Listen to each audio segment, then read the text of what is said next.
ओम शांति। आज प्यारे मीठे बाबा की मुरली मंथन की डेट है 29 मार्च 2025। तो आज मीठे बाबा अपने बच्चों से कह रहे हैं, तुम्हें ज्ञान से अच्छी जागृति आई है। तुम अपने 84 जन्मों को निराकार और साकार पिता को जान गए हो, तो तुम्हारा भटकना बंद हो गया। क्या कह रहे हैं बाबा? ज्ञान से अच्छी जागृति अर्थात हमारा मन जग गया। हम सोए गए थे ज्ञान अंधकार की निद्रा में, हम जग गए कुंभकर्ण की नींद से। हम भटके हुए थे, 84 जन्मों में भटके हुए थे। निराकार और साकार भगवान को जानने के लिए एकदम भटक रहे थे। कौन है भगवान, कहाँ है भगवान, कैसे मिले, कैसे हमें उनसे प्राप्तियां हो। एकदम मन कोई कुछ बोले, यहाँ जाओ वहां जाओ, ये पूजा करो वो करो। हमने सब किया, सब करके देख लिया, मिला कुछ भी नहीं। हाँ, क्षणिक का आराम मिला, जब तक गए लगे रहे तो अच्छा लगा, लेकिन जैसे वापस हुए मन तो वही का वही, और हमारा भटकना बंद हो गया। क्योंकि ईश्वर जो मिल जाता है ना, तो किसी चीज की कोई गुंजाइश ही नहीं रह जाती। मन की स्थिति हमेशा एकदम पावरफुल रहती है। और कहते हैं ना कि किसी की फीलिंग्स को वक्त रहते समझ लेना, क्योंकि इसकी भी एक एक्सपायरी डेट होती है। तो यहाँ परमात्मा की फीलिंग की बात है। इंसान की फीलिंग तो हम समझते ही हैं, यहाँ भगवान की फीलिंग है कि बच्चे, मैं तुम्हारा पिता टीचर सदगुरु बनकर आया हूँ तुम्हें पढ़ाने। पढ़ लो, अपने आप को पढ़ लो, और अपनी साधना को उच्च कोटि की बना लो। साधना कोई योगी बनकर जंगल जाकर तपस्या नहीं करनी घर बार छोड़कर। यहाँ रहते हुए व्यर्थ बातों से उपराम, यही तो सबसे बड़ी साधना है। हम्म? और अगर अपमान, निंदा या व्यर्थ की बातें आपको डिस्टर्ब कर रही है, आपको बुरा लग रहा है, आपकी अवस्था गिर रही, हलचल में आ रहे हो, इसका मतलब आपकी योग तपस्या, आपकी साधना, आपका ईश्वर के प्रति विश्वास कच्चा है। ठीक है। बाबा तो कहते हैं सब कुछ ड्रामा में नूंद है, as it is, it's going, it's moving. आप बस उसको देखते जाओ साक्षी दृष्टा होकर और आगे बढ़ो। ठीक है, तभी आपका भटकना बंद होगा, नहीं तो भगवान से मिलकर भी आप भटक ही रहे हो। आधी बात समझ में? प्रश्न है, ईश्वर की गत मत न्यारी क्यों गाई हुई है? ईश्वर की गत मत न्यारी क्यों गाई है? उत्तर में है, क्योंकि वे ऐसी मत देते हैं जिससे तुम ब्राह्मण बच्चे न्यारे प्यारे बन जाते हो। ईश्वर हमें मत देते हैं, परमात्मा मत देते हैं, जिससे हमारी आत्मा और शरीर दोनों चकचक हो रहा है, तो हम न्यारे प्यारे बन जाते हैं। तुम सबकी एक मत हो जाती है, जितने भी ब्राह्मण बच्चे सबकी एक मत, एक ईश्वर में भरोसा, हो गई ना एक मत। ईश्वर ही है जो सबकी सदगति करते हैं तथा साथ लेके जाएंगे, स्वर्ग तक पहुंचाएंगे। पुजारी से तो पूज्य बन जाते हो, इसीलिए उनकी गत मत न्यारी है, जिसे तुम बच्चों के सिवाय कोई नहीं समझ सकता, पहचान ही नहीं सकते भगवान को। क्योंकि गुप्त रीति से वृद्ध तन में भगवान आए हैं, ये वही बच्चे पहचानेंगे जो सतयुगी कुल के होंगे, देवी देवता कुल के होंगे। वही बच्चे जानेंगे कि अब पुजारी से पूज्य बन रहे हैं, हमारी एक मत हो गई, ईश्वर ही हमारी सदगति करने कराने के लिए आ गए हैं। तो यह बात हम ब्राह्मण बच्चे ही समझ सकते हैं। और अच्छे इंसान की सबसे पहली और आखिरी निशानी क्या है पता है? वे उन लोगों की भी इज्जत करते हैं जिनसे उन्हें किसी किस्म के रत्ती भर फायदे की उम्मीद नहीं, जिनका उनको पता है कि हमारे लिए कभी अच्छा नहीं सोचेंगे, वे उसके लिए भी अच्छा सोचते हैं कि बाबा इनका भी कल्याण हो, इनकी बुद्धि भी सतो प्रधान बने। ये भी तो आपके बच्चे हैं ना, भले इनको ज्ञान नहीं है, समझ नहीं, लेकिन है तो आपके बच्चे। तो ऐसा जो करते हैं ना, वही है देवी कुल के अच्छे बच्चे। अब हम सब चेक करें कि हमारे मन में ऐसा आता है। हाँ, हल थोड़ा सा कभी आता भी है, लेकिन फिर तुरंत उसको शिफ्ट कर ले। ठीक है। ओम शांति। तुम बच्चे जानते हो, बच्चों की अगर तबीयत ठीक नहीं होगी तो पापा कहते हैं, क्या कहते हैं? चलो बच्चे आराम करो, कहते हैं, माता पिता कहते हैं ना बच्चे को आराम करो। यहाँ भी बाबा कहते हैं कि तुम बच्चे यहाँ आकर मुझसे मिले हो, और अगर माए ने तुम्हारी तबीयत खराब कर दी है तो उसको उसको ठीक करने के लिए भगवान हमें यहाँ दवा देते हैं। मुरली से ज्ञान की दवा, ज्ञान का इंजेक्शन मिलता है। जिसके जितना बड़ा रोग शोक है उसको दवा का काम नहीं करता, इंजेक्शन देना पड़ता है इमीडिएट। तो यहाँ भगवान बैठकर हमारी आत्मा का वैद्यनाथ बाबा इलाज कर रहे हैं। सत्य को तो एक ही लौकिक पिता होंगे, वो है सुखधाम। सबका एक एक पिता होगा, देवी देवता के एक पिता होंगे, लेकिन यहाँ हम सभी आत्माओं का मतलब हर के सत्युग में अलग अलग पिता होंगे। एक बच्चे का एक पिता होगा, दूसरे का दूसरा पिता होगा, लेकिन यहाँ बेहद के बाबा जो है हमारे परम पिता शिव परमात्मा, सभी आत्माओं का एक पिता पिता एक है और बच्चे अनेक है। बाबा कहते तुम रहने वाले हो अमर लोक के, तुम स्वर्ग के रहने वाले हो। हाँ,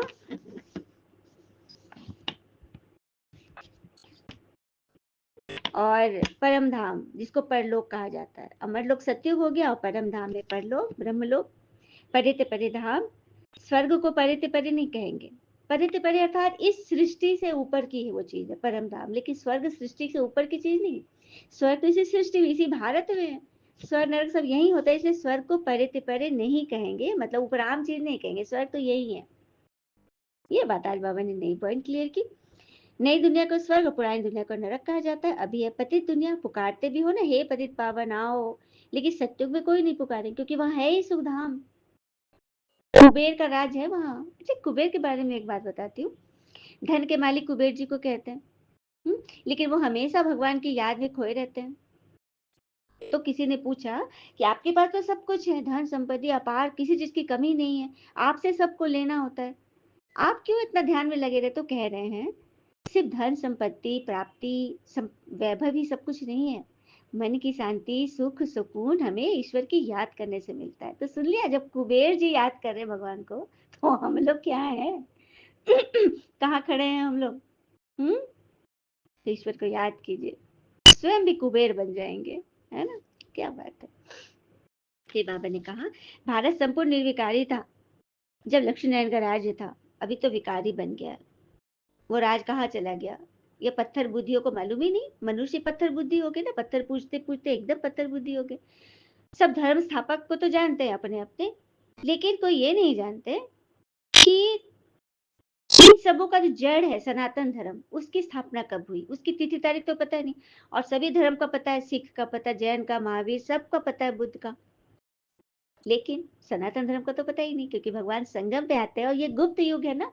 गुप्त युग में परमात्मा आके गुप्त रीति से वृद्ध तन में प्रवेश होकर हम बच्चों से मिलते हैं डिस्गाइज भेष में, और हमें ज्ञान सुनाते हैं और साथ ले जाते हैं, गुप्त रीति से ले जाते हैं, लेकिन बाद में प्रत्यक्ष। एक बात बताऊं, कल ही मैंने सेंटर में ये बात सुनी कि हम सब बोलते हैं ना कि परमात्मा की प्रत्यक्षता होगी, लास्ट समय भगवान प्रत्यक्ष हो जाएंगे सबके आगे, सबको दिखेगा कि अरे जिस भगवान को हम इतना ढूंढ रहे हैं, गली गली भक्ति भक्ति इतना तीर्थों में ढूंढ रहे हैं, वो यहाँ पर है। ब्रह्म कवरेज में परमात्मा शिव है और सभी देवी देवता का साक्षात्कार होगा लास्ट समय। तो पता है इसकी शुरुआत कहाँ से होगी? जबकि पूरे विश्व में 140-45 कंट्री में ब्रह्म कुमारी सेंटर है, लेकिन प्रत्यक्षता का नगाड़ा कहाँ से बजेगा पता है? सुनकर आप लोगों को आश्चर्य होगा, बाबा ने मुरलियों में कई बार बोला है, बिहार से ही बाहर निकलेगी, बिहार से ही प्रत्यक्षता का नगाड़ा बजेगा। क्या बात है, सभी अपने लिए ताली हो जाएगी तो। क्या बात है, क्या बात है। तो सभी जो भी बिहार वासी है इस मंत्र को सुन रहे हैं, वो जरूर ताली बजाएंगे, ठीक है, और जोरदार ताली बजाएंगे, क्योंकि बिहार से ही बाहर निकलेगी, भगवान की प्रत्यक्षता होगी। ये बात तो है, हम बिहारी सब पे भारी। मैं किसी कौम को किसी राज्य को प्रमोट नहीं कर रही, मैं बस बाबा की वाणी बोल रही, क्योंकि ये बात सच्ची है कि बिहार के लोग थोड़े से क्या होते हैं, मतलब कि अम, थोड़े से उनके शब्द में थोड़ी सी वो होती है, तेजी होती है, लेकिन दिल में बहुत नरमी होती है, बहुत नरम होते हैं, और अंदर बाहर वो एक रहते हैं। ये बात है ना? बस जब भगवान ने बोल दिया तो फिर होना ही है। तो वही बात है। फिर आगे बोलते हैं, पहले है सूर्यवंशी घराना, फिर चंद्रवंशी घराना राम। जब मैंने ये सुना तो मेरा मुंह खुला का खुला रह गया, मुझे बहुत अच्छा लगा। तो चलिए काम में लगे रहिए हम लोग, क्योंकि बाबा ने कह दिया तो जिम्मेवारी तो बड़ी हो गई ना हमारी, कि समय बहुत समीप आ गया है। सूर्यवंशी लक्ष्मी नारायण के घराने का राज्य था, जो सूर्यवंशी लक्ष्मी नारायण के घराने के थे वही 84 जन्म ले, अभी रावण के घराने के बने हो। सूर्यवंशी सत्युग में जो पहले पहले आएंगे तो वही तो 84 जन्म लेंगे। उस समय सूर्यवंशी लक्ष्मी नारायण के घराने के थे और अभी रावण के घराने के बने। फिर से बाबा रिवर्स कर रहे हैं, रावण के घराने से हमें ऊपर की ओर ले जा रहे हैं। अभी तुम बच्चे जानते हो, बाबा ने हमारी सारी दुनिया से गत मत न्यारी कर दी है। सारी दुनिया में अनेक मत मतांतर है, लेकिन यहाँ ब्राह्मण की तो एक ही मत है, वो है ईश्वरीय मत। और गत अर्थात सदगति, मत एक मिल रही, मुरली से मत मिल रही श्रीमत, और गत अर्थात सदगति, साथ ले जाएंगे बाबा, छोड़ेंगे नहीं। गीत था ना छोड़ेंगे न हम तेरा साथ ओ साथी, मरते दम तक। अगले जन्म नहीं, 21 जन्म तक साथ रहेंगे हम, जन्म जन्म तक छोड़ेंगे न हम बाबा का साथ ओ साथी, मरते दम तक। देख लिया ना बाबा, आपने बस गीत का नाम लिया और हमने तो गीत गा भी दिए। तो बस अंधियारे में है दुख और सोजरे में सुख, अंधियारे में सभी पुकारते हैं, लेकिन सोजरा जब भगवान आ जाते हैं तो हम भगवान के साथ चल पड़ते हैं। और सिर्फ चलना ही नहीं, चलाना भी है। सबको भगवान का पता बताना, यही तो है ईश्वर के प्रति सच्चा सच्चा प्रेम। जिससे हम प्रेम करते हैं ना, जिन पे विश्वास करते हैं, उनकी बात पे चलना, उनको खुश करना, जिससे वो खुश हो जाए, ये तो स्वाभाविक है। तो भगवान खुश होते हैं उनका परिचय सबको देने से, उनको सुख शांति जो रास्ता हमें बताया भगवान ने, हमें सबको बताना है। तो भगवान खुश होते हैं और फिर खुश होकर हमें भरपूर करते हैं। फिर पापा कहते हैं तुम हो राज ऋषि। वैसे तो ऋषि को ही पवित्र कहा जाता है, लेकिन उनको पवित्र बनाया शंकराचार्य ने। शंकराचार्य ने संन्यास धर्म शुरू किया ना, आदि आदि शंकराचार्य। लेकिन तुमको यहाँ बना रहे शिवाचार्य। तो शंकराचार्य मनुष्य होगा, शिवाचार्य परमात्मा हो गए, तो दोनों की कोई तुलना ही नहीं है।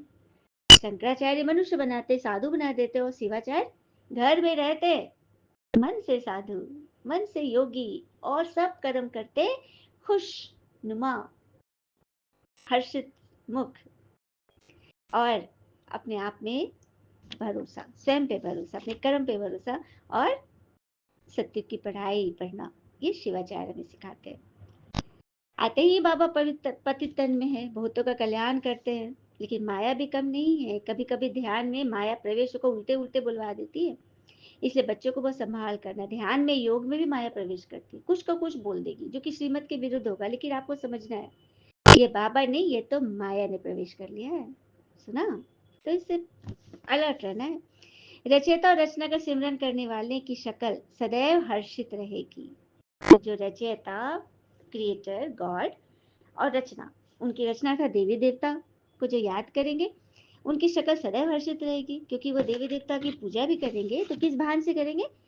हे बाबा, ओ शिव बाबा, हम आपकी याद में अपने देवी देवता स्वरूप को श्रृंगार कर रहे हैं, इनको भोग लगा रहे हैं, हाँ, इनकी आरती उतारे, ताकि हम बहुत जल्द ऐसा बने, आपका राइट हैंड बने और स्वर्ग बनाने में आपकी मदद करें।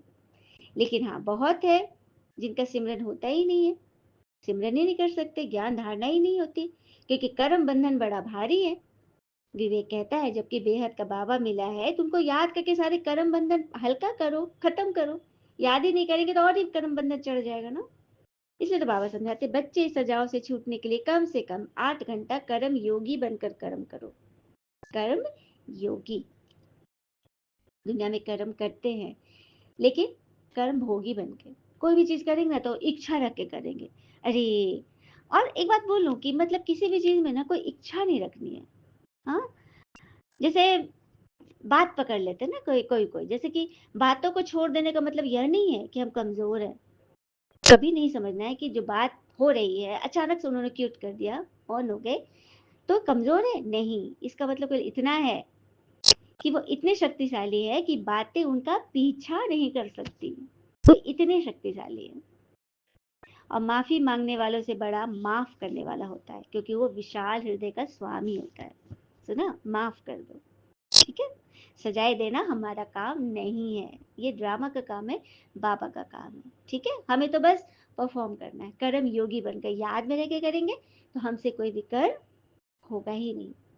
इसे तो बाबा को याद करते जाए, अपने पाप काटते जाए। अभी भी यदि उसी बात में मन फंस रहा है तो फिर सब अपने पे चेक करें, है ना। अच्छा, मीठे मीठे बच्चों की भगवान को नमस्ते, या भगवान की भी हमें नमस्ते। नमस्ते बाबा, शुक्रिया बाबा। धारणा के लिए मुख्य पॉइंट पहली, रचयिता और रचना का ज्ञान सिमरन कर सदा हर्षित रहना है। याद की यात्रा से अपने पुराने सब कर्म बंधन काट कर्मातीत अवस्था बनानी है। दूसरी पर ध्यान दीदार में माया की बहुत प्रविष्टता होती है, इसे संभाल करनी है। बाबा को समाचार दे, राय लेनी है, कोई भी भूल नहीं करनी है।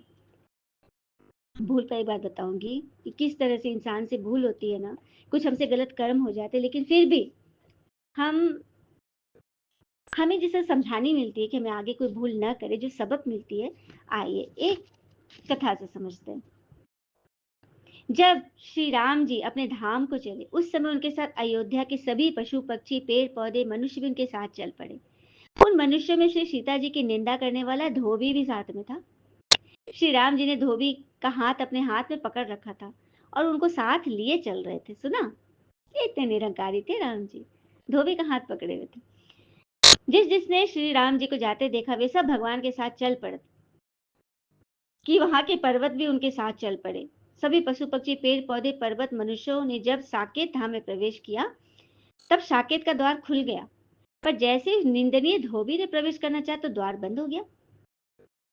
साकेत द्वार ने भगवान से कहा, महाराज आप भले ही इनका हाथ पकड़ ले, पर जगत जननी माता श्री सीता जी की निंदा करने वाले को हम कभी प्रवेश नहीं दे सकते। उस समय श्री राम जी सबको लेकर के साकेत जा रहे थे। उस समय सभी देवी देवता आकाश मार्ग से ये देख रहे थे कि माता जी की निंदा करने वाले धोबी का श्री राम जी ने हाथ पकड़ा और वो द्वार भी बंद हो गया। इधर उधर देखा तो ब्रह्मा जी ने सोचा कि कहीं श्री राम जी इस पापी को मेरे ब्रह्मलोक में न भेज दे, मतलब साकेत का द्वार बंद हो गया। तो वो सोचने लगे ब्रह्मा जी कहीं इस धोबी को मेरे लोक में न भेज दे। वे हाथ हिला हिला के कहने लगे, महाराज इस पापी को मेरे ब्रह्मलोक में कोई स्थान नहीं, मैंने मना कर दिया हाथ हिला के। इंद्र ने सोचा कहीं मेरे इंद्रलोक में न भेज दे। इंद्र भी घबराया, हाथ हिला दिया मना करके कि ना ना ना, इस द्वार पे यहाँ नहीं। ध्रुव जी ने सोचा कहीं इस पापी को मेरे ध्रुव लोक में, तारों के ध्रुव लोक में तो न भेज दे।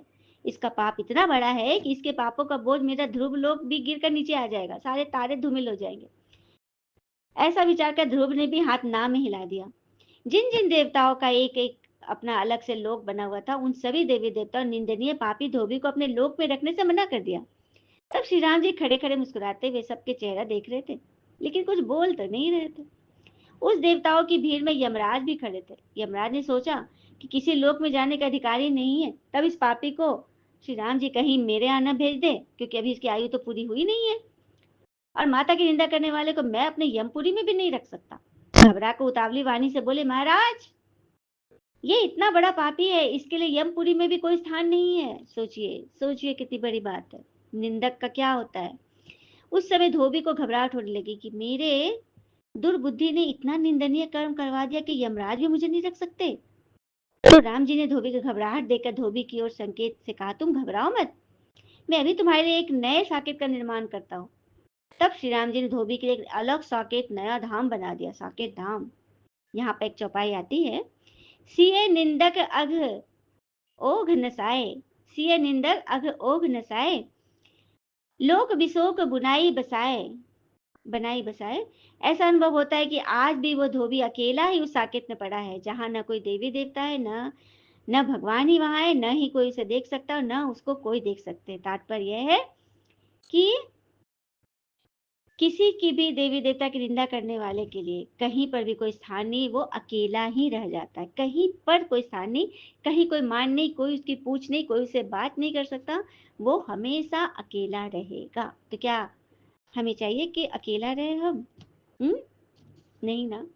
तो बस माया की प्रवेशता जब होती है ना, किसी बात में हम उलझन में पड़ जाते हैं, व्यर्थ निंदा में चले जाते हैं, गॉसिप पे चले जाते हैं, तो उसे अपनी संभाल करनी है। वरदान है, अपनी शुभ भावना द्वारा निर्बल आत्माओं में बल भरने वाले सदा शक्ति स्वरूप भव। सेवाधारी बच्चों की विशेष सेवा है स्वयं शक्ति स्वरूप रहना और सर्व की को शक्ति स्वरूप बनाना। सेवाधारी बच्चों को यह कर्तव्य है, स्वयं शक्ति रूप में रहेंगे और सर्व को शक्ति स्वरूप बनाएंगे, अर्थात निर्बल आत्माओं में बल भरेंगे। इसके लिए सदा शुभ भावना और श्रेष्ठ कामना स्वरूप बनो। शुभ भावना का अर्थ यह नहीं किसी में भावना रखते रखते उसके भाववान हो जाओ, वाह क्या बात है, ऐसा नहीं उसी के प्रति भावना में डूब जाओ, यह गलती नहीं कर, तभी कहीं जगह नहीं मिलेगी। स्लोगन, अलंकार ब्राह्मण जीवन का श्रृंगार है, इसलिए अलंकारी बनो, अहंकारी नहीं कि मैं श्रेष्ठ हूँ, मैं ही सब, मेरे पास लॉ एंड ऑर्डर सब शक्ति मेरे पास है, ये नहीं बनना है। अब एक विचारवाज की पॉइंट है, कई चतुराई से कहते कि हम क्रोध नहीं करते, हमारा आवाज ही बड़ा है, आवाज ही ऐसा तेज है, लेकिन जब साइंस के साधनों से आवाज को कम या ज्यादा कर सकते हो, क्या साइलेंस की पावर से अपनी आवाज को धीमी और मंद नहीं कर सकते? अच्छा, ओम शांति। शुक्रिया बाबा, शुक्रिया। ओम शांति।